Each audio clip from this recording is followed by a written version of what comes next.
Hey everybody, this is James from the Wall Street Minute, and today we're going to talk about a guy named Carl Icahn.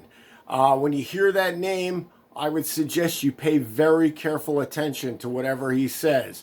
Carl Icahn is a throwback to the era of the Raiders from the 1980s, and in the 1980s he ran around with a bunch of other guys like Mike Milken, and they said there's a lot of U.S. companies are run really poorly and the managements are terrible, and these companies represent undervalued assets.